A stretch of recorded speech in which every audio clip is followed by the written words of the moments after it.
Hoy compartimos esta emisión de Lo Mejor de Ti con Marta Díez, que es una artista plástica talentosa, ya desde muy chiquitita tenía el don del dibujo, pero más adelante se fue jugando por esto de la expresión a través del arte, no tanto de las palabras. Sin embargo, cuenta muy lindo las cosas que nos está contando y ya sabemos que tuvo épocas de máscaras, épocas de ojos, épocas muy abstractas como la de ahora, sí, que nacieron personajitos, que también expusiste en Europa, y había quedado pendiente algo que venías contando cuando tu marido científico te dijo, bueno, Marta, en vez de ir y venir con caballetes y pinturas, instalate en un lugar y hace lo que yo llamaría un inventario, esa palabra no apareció, pero sí. bueno, de tu obra, bueno, Un índice, ¿no? Claro, y te encontraste con que no te acordabas bien exactamente de cuándo eran, pero sí tenés épocas muy marcadas, no te acordabas muy bien los títulos y no te animabas a hacerlo sola. Y pensabas que habías pintado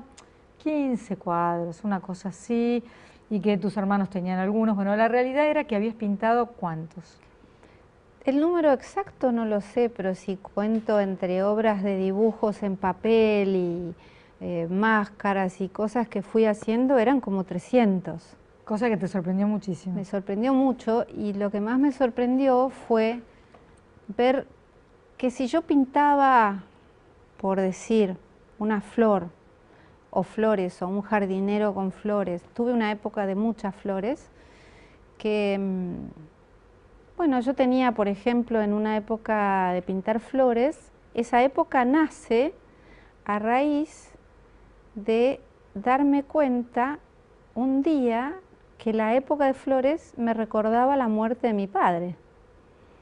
Y porque yo sentía como un leve bajón, no digo depresión, un leve bajón en la llegada de la primavera.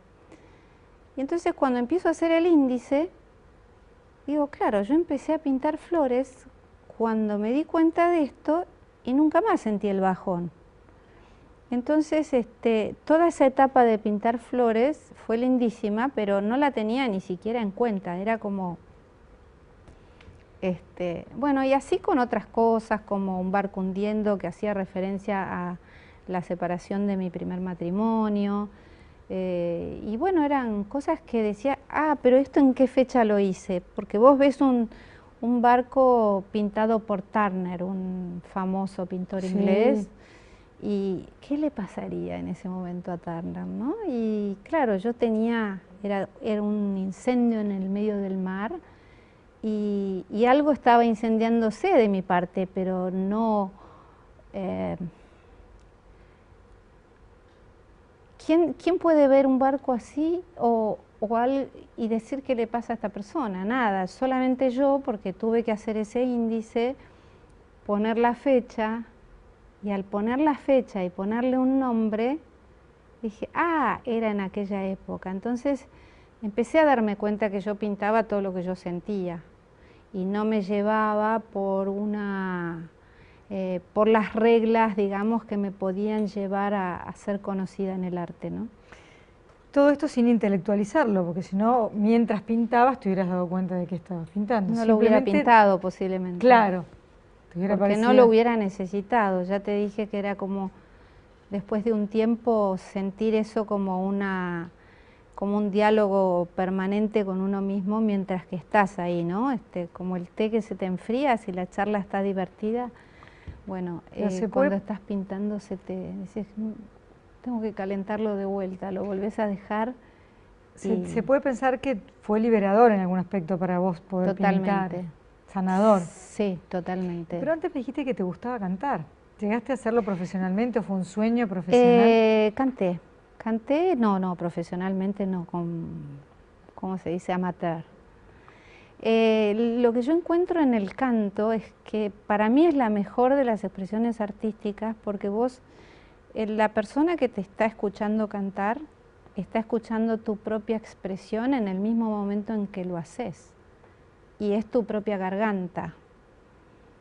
Pero bueno, no me tocó esta vida para hacerlo. Todavía estás a tiempo. Vamos a ver qué tenemos para mostrar de tu arte. Sí.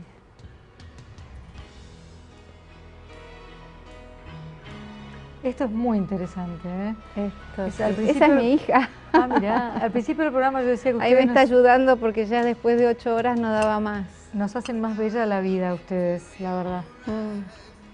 Esto es muralismo, ¿no? Sí, esto es un poco...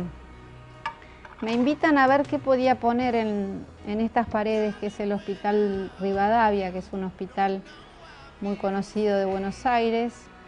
Y a mí se me ocurrió que tenían forma de ventanas, entonces dije, voy a pintar lugares de Buenos Aires que sean reconocibles. Ese es el Hospital de Niños Ricardo Gutiérrez, que también es en Buenos Aires. Sí.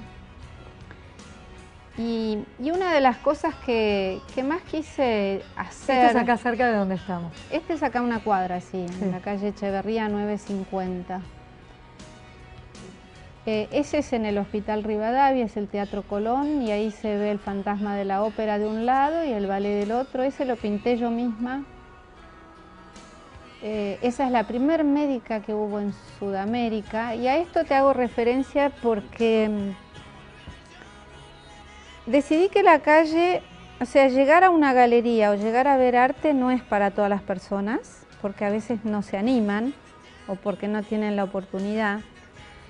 Y entonces de esta manera yo estaba poniendo arte con 77 artistas en un lugar, con 90 y pico en otro, con 48 en otro lugar, y yo pintando al mismo tiempo también, ¿no? Pero poner los arquetipos, poner los premios Nobel, allí dice hombres que construyen valores, era darle a la gente que pasa caminando, primero que vea cómo se pinta, porque no siempre tenés la posibilidad de ver cómo se pinta en un taller, y bueno, poder ver, quedarte parado en la calle mirando cómo se pinta, es como enseñarle al que va pasando por la calle. Entonces esa fue un poco el espíritu, ¿no? Están los 5 premios Nobel argentinos, está siempre nuestro Papa Francisco, está Madame Curie. Sí, y hay Bruno 25 médicos en el Rivadavia, por ejemplo, hay 25 médicos que hicieron algo que fue notable para el mundo entero, y son todos argentinos. Y acá en la calle Echeverría me extendí un poco más hacia, bueno, poner Gandhi, Luther King, gente que tal vez la gente que pasa caminando por ahí no los conocen, pero básicamente que fueran gente Mandela. de pie, Mandela, recibiendo al que llega lisiado. La Madre Teresa. Sí, Madre Teresa. Claro, hay que decir que aquí estamos hablando de cerca de donde grabamos este programa. Hay un lugar donde viene mucha gente con discapacidad y que tiene que venir todos los días y con mucho esfuerzo, a lo mejor a un lugar de excelencia, esta es la verdad. Sí. Entonces me encanta que nos cuentes, porque lo vemos todo el tiempo y no sabemos la idea. La idea es que los están recibiendo. Sí, la idea es que es un lugar que merece homenaje porque ha sido ejemplar, digamos, por lo menos desde Sudamérica toda. Y sí, que están como custodiando el lugar a la vez, y a la vez recibiendo al que viene a atenderse o a sus parientes, ¿no? Ahí se ve, mira, Bruno Gelber. Bueno, Bruno Gelber, por ejemplo, se curó allí, después que tuvo una... Sí. Se estuvo curando en ese lugar. Curie.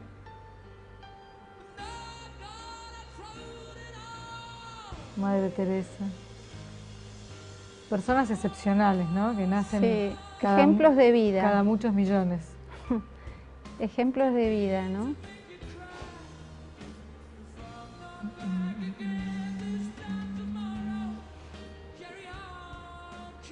Mira quiénes te reciben, nada menos. Yo creo que es importante a la persona que quiere recuperarse, que estas personas, yo creo que les dan fuerza. Me parece que es apostar con algo positivo, y también poner a los médicos que trabajaron muchos años allí, ¿no? Que hicieron algo por el instituto. Claro. Yo llegué a mostrarle al que fundó el instituto de alguna manera. Ese lo pinté yo especialmente. Steve Jobs. Sí. fui a visitarlo a la casa y le dije si lo podíamos pintar. Y fui con la artista que lo iba a pintar a él. Poco tiempo después murió. Estaban queriendo ponerle el nombre a este instituto que se llama IREP, Instituto de Rehabilitación Psicofísica. Y como él estaba vivo no lo querían, entonces le dije nosotros lo vamos a pintar y usted lo va a ver en vida. Y lo vio. Lamentablemente no coincidimos en el día que lo fue a ver, pero sé que lo pudo ver y a los mes o dos meses por ahí murió. Pero llegó a verse ahí. Se llegó a ver porque está justo, viene Madre Teresa, Papa Francisco y después está él, al lado del Papa Francisco. Qué lindo rendir homenaje a los que hicieron la diferencia, ¿no? Porque esa es la verdad. Sí, sí, sí, realmente es gratificante, ¿no? Seres inspiradores. Sí. ¿Qué personas te inspiran? El Papa me parece que sí. Siempre. Sí, ¿qué personas? La mayor inspiración creo que viene de dar la vida a mis hijos. Porque todo esto yo empiezo a hacerlo con mucha más vehemencia después de que ellos están un poco más grandes. Entonces, por eso es que hay toda una época que acá no se muestra, pero pinté muchas veces a mis hijos jugando o en el mar o en lugares así. Y es a lo que yo más he dedicado mi vida. Y cuando empezaron a estar un poco más grandes, empecé a dedicarme más de lleno a la pintura. Pero son mi mayor inspiración permanentemente. Creo que nos queda algo más para ver. Ese es el monumento al trabajo. Ese es en el Hospital Rivadavia, el monumento al trabajo. Esa es la Biblioteca Pública Nacional. Los trenes. Lo que siempre me pregunto es cómo se pinta en gran tamaño, ¿no? Porque una cosa es, vos decís cuadros de 2 por, qué sé yo, pero los tenés en tu taller, de pronto... No, pero estos tienen por lo menos 6, algunos tienen 6 metros cuadrados. Por eso, ¿cómo se hace, no? Y asusta, al principio asusta, pero es cuestión de empezar, ¿eh? ¿Se ve como una cuadrícula? Perdona que te pregunte. Sí, no, algunos llevan su cuadrícula, en un solo caso alguien quiso proyectarlo, pero la mayoría lo hacemos a mano alzada. Entonces, el trabajo es porque es grande y hay que dedicarle bastantes horas, pero se puede hacer de varias maneras. La cuadrícula la han usado, pero en general la mayoría lo trabaja con el color directamente o algunos dibujando y después el color. ¿Y el tema es ir cruzando de vereda para verlo con perspectiva? ¿A cada rato hay que alejarse? Hay que alejarse, sí. Con un tipo de pintura especial, claro, para que resista a la intemperie. Sí, primero lleva un preparado de la pared, que cuanto mejor ¿Como si fuera un fresco, no? No como fresco, pero sí con un alisado bastante perdurable para que esto dure entre 8 a 10 años. Y después lleva un barniz, que son como 5 capas de barniz, para que no se ponga fea la pintura. Y si lo llegaran a grafitar, eso cosa te iba a que decir. No ha sucedido. Eso, me parecía maravilloso resaltar eso, ¿no? Sí, no sucede. Que nadie lo vandaliza. No, la teoría de la ventana rota, ¿no? ¿Qué es eso? Y es una teoría que una prueba que se hizo en Estados Unidos con un auto último modelo X, que lo dejaron allí perfecto, en buen estado, no lo había usado nadie y nadie le hizo nada. Y un día ponen uno en una villa precaria y otro en un barrio muy elegante. Entonces deciden romperle un vidrio. En la villa no lo tocaban, le rompen el vidrio y lo vandalizan. En el barrio elegante le rompen el vidrio y también lo vandalizan. Entonces, quiere decir esto, lo que ellos hacen como comprobación, es que lo que está bien lo cuidan y lo que está mal lo siguen rompiendo o no lo cuidan, ¿no? No te la expliqué muy bien, pero No, te es entendí, más te o menos entendí. Esto está eso. bien, se nota que hay trabajo, que hay amor, que mejoró el lugar, entonces no se... Lo quieren conservar, Qué en maravilla, general. ¿no? Sí. ¿Y las paredes internas probaron alguna vez en un hospital y todo eso para que el que está enfermo El pueda...? último trabajo se hizo en el Hospital de Clínicas General San Martín, en la terapia intensiva de niños. Que eso era un pendiente que yo tenía, quería hacer algo en una terapia intensiva de niños, y bueno, allí se hizo. Porque así como se sabe y está comprobado que cuando los visitan los payasos y los hacen reír, los chicos están mejor, tienen menos dolor y se ponen bien, supongo que no debe ser lo mismo ver una pared de un color helado que ver un dibujo. Sí, yo creo que en el sentido que el chico está en la terapia intensiva, posiblemente esté dormido, y no sé si tiene tanta oportunidad de verla. Cuando abre los ojos cada tanto seguramente sí, pero más que nada que la familia pueda transmitir alegría y esa cosa de tener fe que se va a curar y de ver cosas lindas, porque la madre es la que le transmite al chico un poco la seguridad, entonces un poco pensando en los la salud del resto. Sí. Hablaste de la fe, fe en curarse. ¿Tú sos una persona de fe? Sí, soy una persona de fe. Y encontrás que en ese silencio, en el arte, ahí está lo sagrado también. Sí, exacto. Que cada uno tiene su manera. Sí. Además de que rezás y todo. Sí, sí, sí. Sí, eso está bueno porque, bueno, se supone que hay parte de tu alma. Uno tiene altibajos, ¿no? No, Como sí, pero el siempre. alma está puesta, ¿no? Hay como, yo me imagino, porque yo no lo puedo hacer, ¿no? Pero cuando uno ve, supongo que en tu mano perfectamente dibujada a los 7 años, había un don, porque nadie te había sentado a enseñarte cómo se dibujaba una mano, que es dificilísimo. Yo entiendo que es muy difícil. Es una de las partes más difíciles para dibujar. Si a los 7 años lo podías hacer bien, Sí. Es un don. Sí, por supuesto. Que hay que honrarlo también, ¿no? Y eso has hecho. Totalmente. Por épocas, ¿no? Has tocado y te has retirado y tomado la pintura. Yo creo que nunca dejé de pintar, porque a veces cuando estando embarazada de mi hija tenía mucho rechazo a los olores y no podía tocar las pinturas ni abrir una revista que tiene olor a tinta.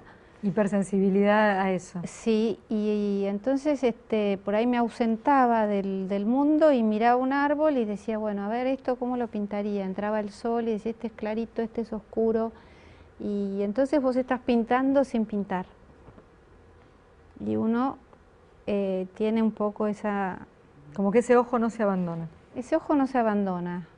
Como dice mi hija, mamá, vos pensás distinto a nosotros. Ella es más práctica. Y bueno, debe ser. Y otra cosa que decías al principio, que donás obra. ¿Eso te suelen pedir mucho? Me piden, sí, sí, sí. Para subastar, para esas cosas. Para subastas. Sí. Y es ahí donde salís de este estilo que venís haciendo y trabajás a pedido sin ningún problema. Sin ningún problema. No, el motivo lo pongo yo, pero sí. A veces te dan objetos a pintar, como una mesa o una silla, y a veces se donan cuadros. Y eso también es un placer. Y es un placer y trato de donar el cuadro que creo mejor en el momento porque bueno, es normalmente un lugar de muy buena exposición que a mí me hace bien, pero al que lo va a comprar, si es bueno, le va a hacer bien también. Y no por comprar algo que se done, no por hacer una donación vas a comprar algo feo. Entonces trato de entregar ese cuadro. ¿El que consideras mejor? El que me cuesta más. Muy bueno eso, dar hasta que duela, diría Madre Teresa. Muchas gracias por haber venido, Marta. Un placer estar contigo. Bueno, y seguir llenando la vida de colores. Gracias. A ustedes muchas gracias por estar ahí y quédense en el canal Oro 21, por favor.